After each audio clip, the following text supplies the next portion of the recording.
Alrighty, welcome back, boys and girls. It's your main math man, Mr. Shank, coming to you live from Mayfield. In this video, we're working on this graphing functions, homework number 2. And again, you want to make sure that you can be given the linear function, meaning the line. You want to make sure you can make the function table from that. You want to identify the slope and y-intercept, and then we can write down what the domain and range is. So again, like we've been doing, always make sure that you can see we have our rule is going to be the right side of the equation. So we have y equals 3x minus 7. So that's going to be our rule for this. And so right away, I know that I can put in that it's going to be 3 times whatever my x value is. So again, I usually pick those simple values of -1, 0, and 2. And so I plug in my x value into my rule, and so I do -1 times 3 is -3, -3 minus 7 is -10. And again, it's going to be the same rule for each of these lines. However, you know that it is going to change the x value, meaning the input. So we're going to do 3 times 0 is 0, minus 7 is -7. And then we have 3 times 1 is 3, minus 7 is -4. Same kind of deal. We have 3 times 2 is 6, minus 7 is -1. So again, you can kind of see the pattern or the slope that is here for this function. So you're saying for each x value that you're increasing, our y values are increasing by 3. And that's how we get our slope of 3. So you could say for this one, your slope is going to be 3. And again, you also can see I have that my y-intercept, which I can highlight. I'll highlight that in orange. Again, it's always where the point x equals 0, and so our y-intercept is -7. To double check those ordered pairs, you can use that Desmos Calculator to type it in. So I type in the rule. So I have 3 times x minus 7, and then I need to make sure I define what my variable is. So I need to define what x is. So I hit enter, and I do a new line, and I say x equals, and we said for this first one, let's let x equal -1.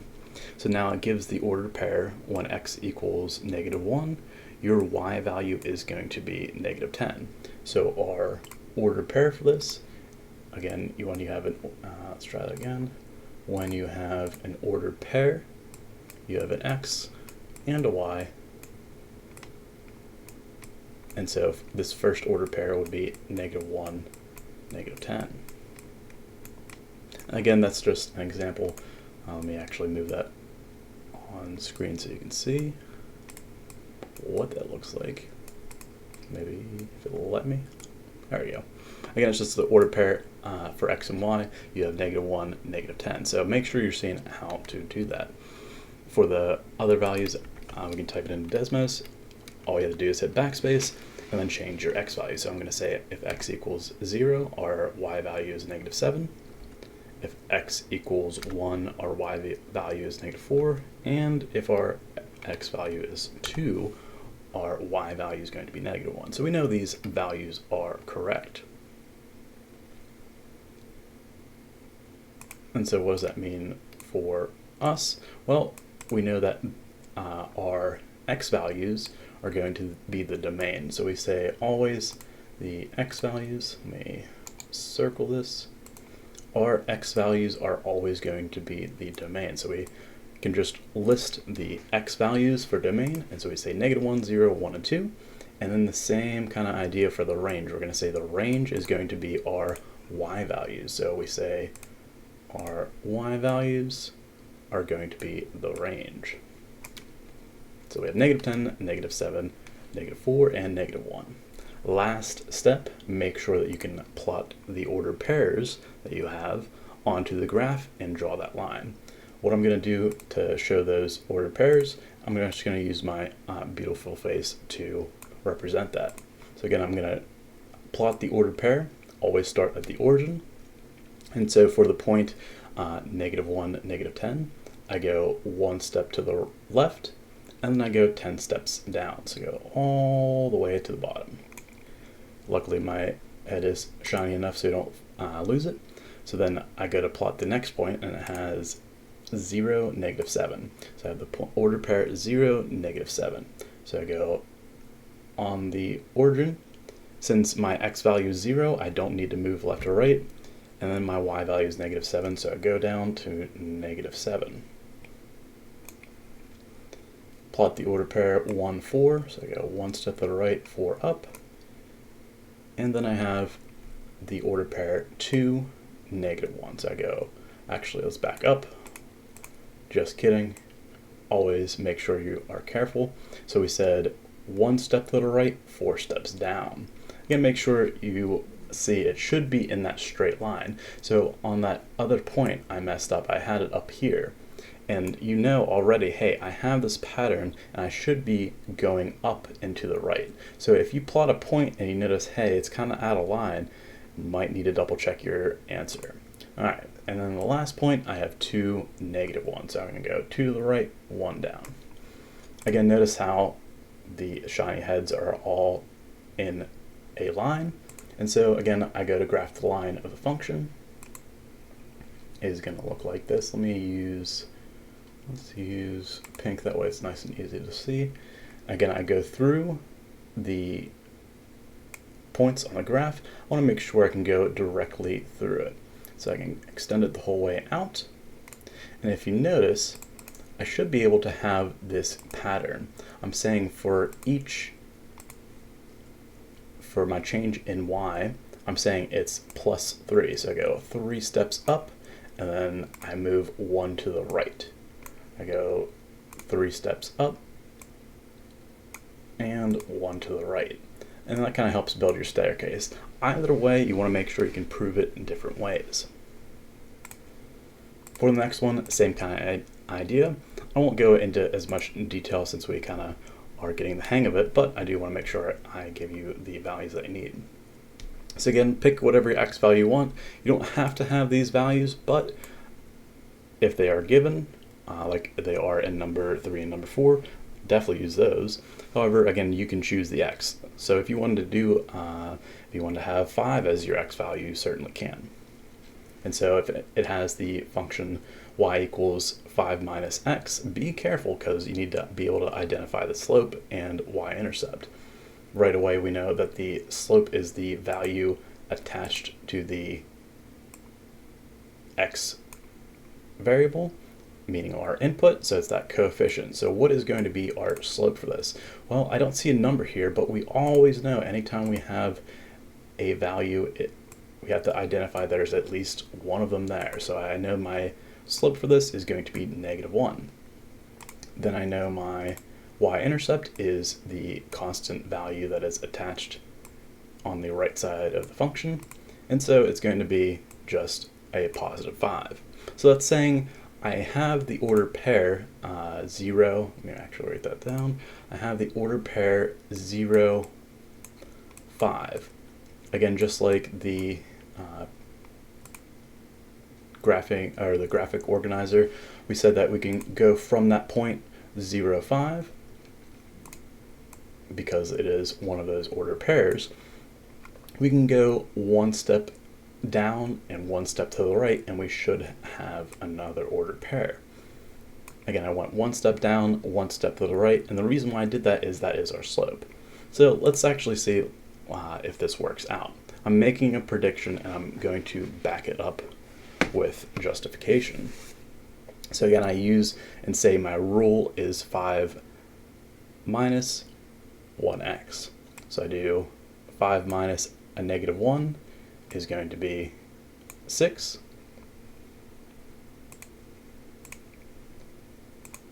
Then I have 0 for my x. So it has 5 minus 0 is 5. Excuse me. And then it has 5 minus 1 is 4. Again, noticing the pattern that we have for this very simply. Again, we can check those values like before. So we have our rule is going to be 5 minus x. hit enter to define what that value is. So we say x equals -1, our y value is 6. If our x is 0, it'd be 5. If our x value is 1, 4. And if our x value is 2, it'd be 3.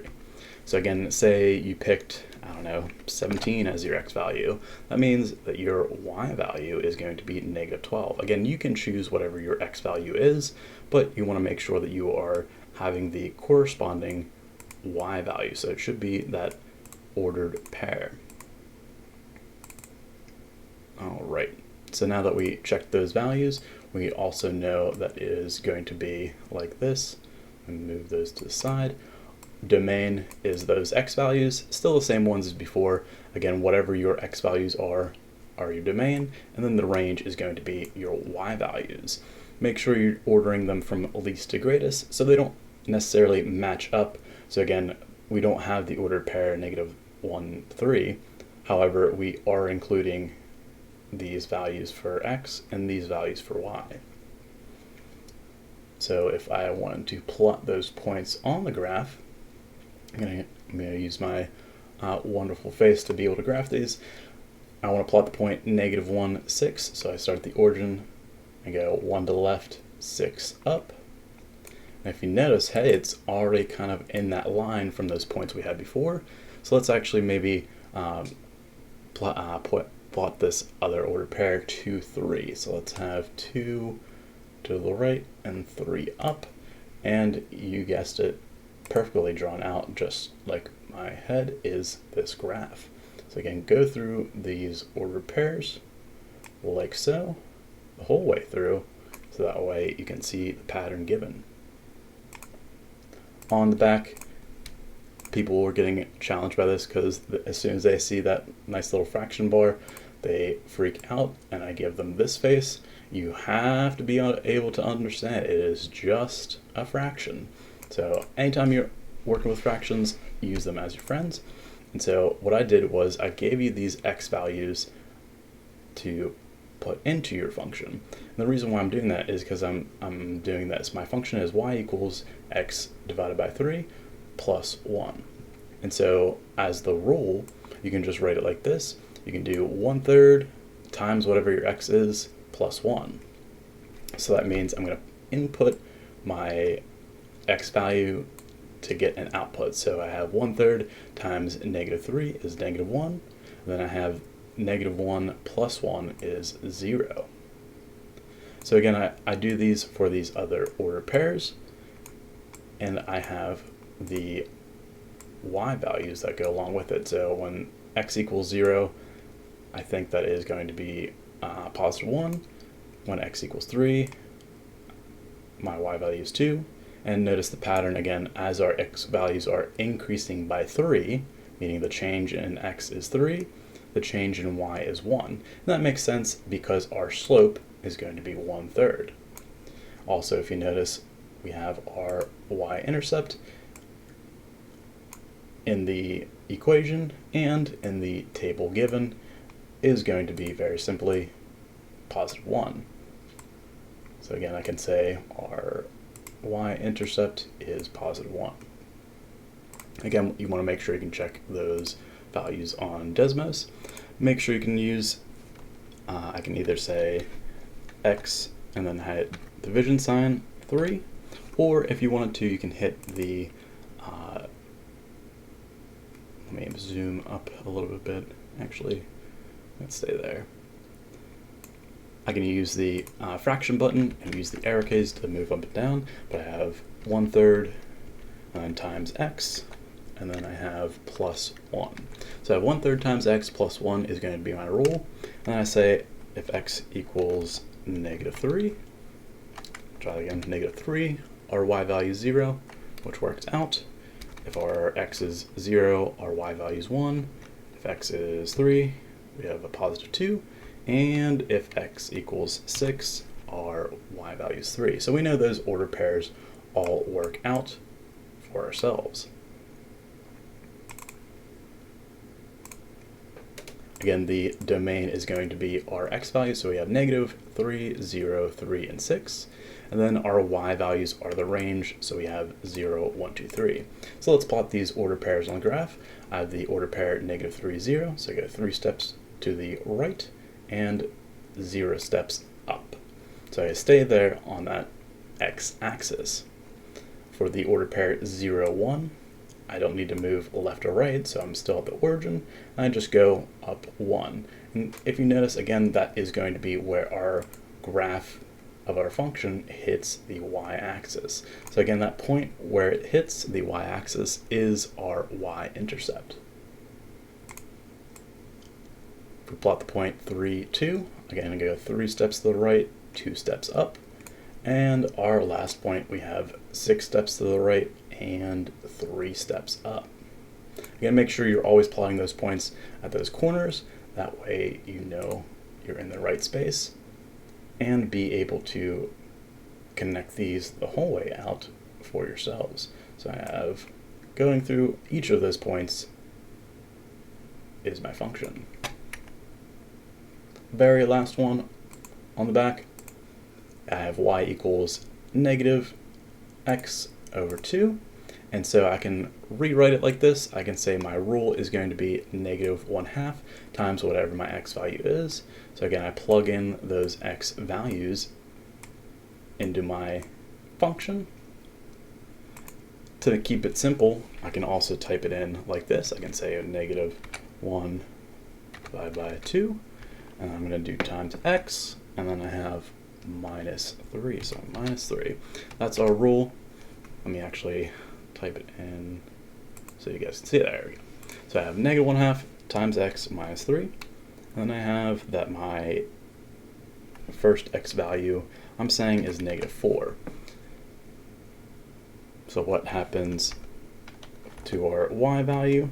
Well, it is -1. So again, we have -1/2 times -4 is +2. +2 minus 3 is -1. So again, make sure you're seeing the actual calculations behind it, and you can back it up and check it using Desmos. Be sure to check those other y values as well. So I have -4, I have -2, and 0, and +2. Plot the points on the graph. Actually, let me do domain and range first, so that way I don't forget.